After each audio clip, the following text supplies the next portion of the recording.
Mayor হচ্ছে মুখ্যমন্ত্রীর লোক এবং অভিষেকের লোক, যারা যারা জানেনি নিশ্চয়ই, এবং কাউকে বোধহয় মেয়র করবার একটা প্রতিশ্রুতি দিয়ে রেখেছে অভিষেক। 85,000 টাকাগুলো দিলেন কি করতে? আপনি যখন এটাই করবেন, আপনি তো পুলিশ মন্ত্রী, জমায়েত করা যাবে না, তাহলে পুজোটা হবে কেন? 85,000 টাকা তাহলে নাটক করে আমাদের অতগুলো টাকা নষ্ট করলেন কেন? সেই টাকাগুলোতে দিয়ে বন্যাত্রাণী লাগাতে পারতেন। ভাই দেব, আপনি 3 মাসে একটা সিনেমা রিলিজ করতে পারবেন?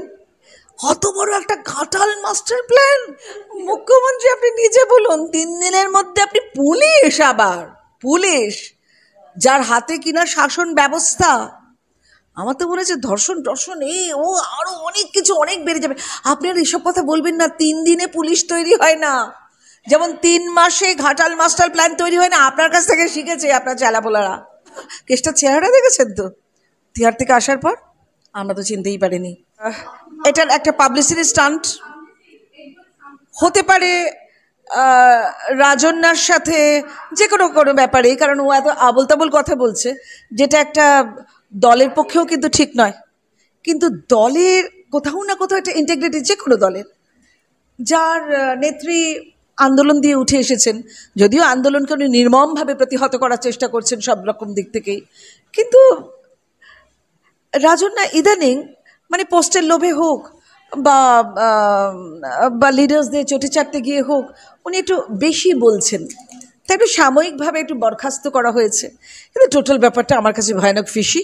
এটার মধ্যে আমার মনে হয় না রাজন্যাকে বলল, এইটার মাধ্যমে আরও অনেককে বোধহয় একটা বার্তা দেওয়ার চেষ্টা, বিশেষ করে অন্যান্য দলকেও, যে এই নিয়ে কোনো কিছু ছবি টবি করো না। ছবি টবি কিন্তু হচ্ছে, শুনে রাখুন, প্রচুর কাজ হচ্ছে, ধীরে ধীরে প্রকাশিতব্য। উনি তো অনেককেই আশীর্বাদ করেছিলেন, পার্থদাকে আশীর্বাদ করেছেন, অনুব্রতকে আশীর্বাদ করেছেন, এই কাজল শেখরা যারা নাকি আজকাল হায়না শেয়াল বলছে আমাদের মেয়র, তাদের আশীর্বাদ করেছেন উনি। আমাদের নুসরাত জাহানকে আশীর্বাদ করেছেন উনি, আমাদের তাপস পালকেও আশীর্বাদ করেছিলেন উনি, আমাদের রচনাকেও আশীর্বাদ করছেন, যিনি ফিজিক্সটাই ভুলে গেছেন। আমাদের ম্যাটারে 3টে স্টেট আছে, সলিড, লিকুইড, গ্যাস। উনি বলেছেন কুইন্টাল কুইন্টাল জল বেরোচ্ছে। কুইন্টালটা 100 কিলোগ্রাম সাবস্ট্যান্স, অর্থাৎ সলিডকে বলা হয় কুইন্টাল, যেরকম ধানের কুইন্টাল হয়, গমের কুইন্টাল হয়। উনি বলে দিলেন কুইন্টাল কুইন্টাল। ওটা ওটা কুইন্টাল নয়। যাই হোক, কিউসেক যখন অনেক বেশি মাত্রায় পরিমাণ জল হয়। যাই হোক, আমি তো এখানে জ্ঞান দিতে আসিনি, যদিও আমার আমার যাতে আমি আদার দেন অভিনেত্রী, আমি শিক্ষক, সেজন্য মনে হয় একটু শিখিয়ে দিই। কিন্তু যাকে এমপি করা হলো, একটা মিনিমালিস্টিক হিস্ট্রি জানবার মতো দায়িত্ব এদের নেই। যে কোনো মানুষকে, যে কোনো লোককে তুমি যদি একটা এইরকম পোস্টে দাঁড় করাও, একটা মিনিমাল একটা শিক্ষা তো দরকার। আর তোমার যদি শিক্ষা নেই, চুপ করে থাকো, মূর্খরা চুপ করে থাকে। কিন্তু এখানে তো মুখ্যমন্ত্রী বলছে নির্যাতিতার ফাঁসি চাই, এই রচনা এবং অন্যান্য, দেখো এদের আমি খুব খুব স্নেহ করি, ওদেরকে আমি ভালোবাসি, এরা আমার এদের সাথে আমার বহু কাজকর্ম হয়েছে এবং পাশেই থাকে। সো আমি এদের সম্পর্কে বলতে খুব খারাপ লাগছে।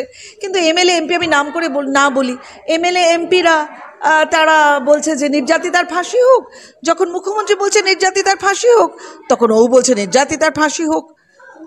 মুখ্যমন্ত্রী বলেছে এটা আবার স্লিপ অফ টাং, কিন্তু এদের কে করে স্লিপ অফ হিয়ারিং হচ্ছে সেটা একটু জানান।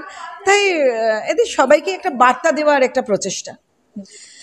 তো যদি উনি অভিষেকের দপ্তর যদি বলে যে মেয়রের আত্মসহায়ক নাকি চুরি করেছে তার নাম করে, তাহলে নিজেদের মধ্যে লড়াই লেগে যাক। হ্যাঁ, এবং মেয়র বলবে না আমার আত্মসহায়ক কিছু করেননি, অভিষেক বলবে না আমি জানি উনি চুরি করেছে। তাহলে চলো নারদ লড়াই করো, আমরা দেখি। আমরা অনেকদিন ধরে অনেক কিছু দেখছি, যেমন কাজল শেখ অলরেডি শুরু করে দিয়েছে অনুব্রতের এগেনস্টে, এবং কেসটা চেহারা দেখেছেন তো তিহার থেকে আসার পর? আমরা তো চিনতেই পারিনি। যাই হোক, তো এবার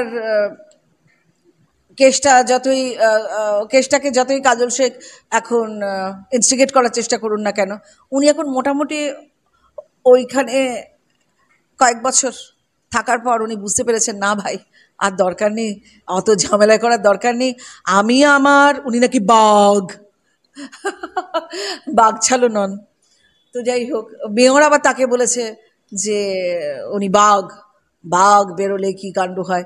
আমি বলছি জানো তো, এরা তো এক জায়গায় দাঁড়িয়ে আছে, এক জায়গায় তো একটা পজিশনে আছেন। তো পজিশনের লোকেরা না ভাবিয়া কহিও কথা, কহিয়া ভাবিও না। এই যে এত লোক আমরা বলছি, কেন বলছি, কেন বলছি? আপনাদের মধ্যে যদি কোনো সেরকম সাবস্ট্যান্সিয়াল এভিডেন্সেস না থাকে, প্লিজ কোনো কথা বলবেন না। তা আমাদের এই প্রশ্নগুলো শুনতে হয় এবং উত্তর দিতে হয়, কারণ আমরা তো আছি প্রতিবাদে প্রতিরাধ হয়ে, আমাদের কিন্তু বলতেই হবে। যেই যখন আমাদের প্রশ্ন করবেন, আমরা বলবোই যতটুকু জানি আর কি। আমরা তো এখন সব জানতে নই, আমরা যতটুকু জানি উত্তর দিচ্ছি। এই যেরকম আমরা জানলাম যে অভিষেকের গুড বুকে এরা নেই, তাই এদের সম্পর্কে নানা রকম কথা হচ্ছে। এবার চলো তোমরা লড়াই করো, নারদ নারদ, আমরা দেখবো, আমরা দেখতেই থাকবো।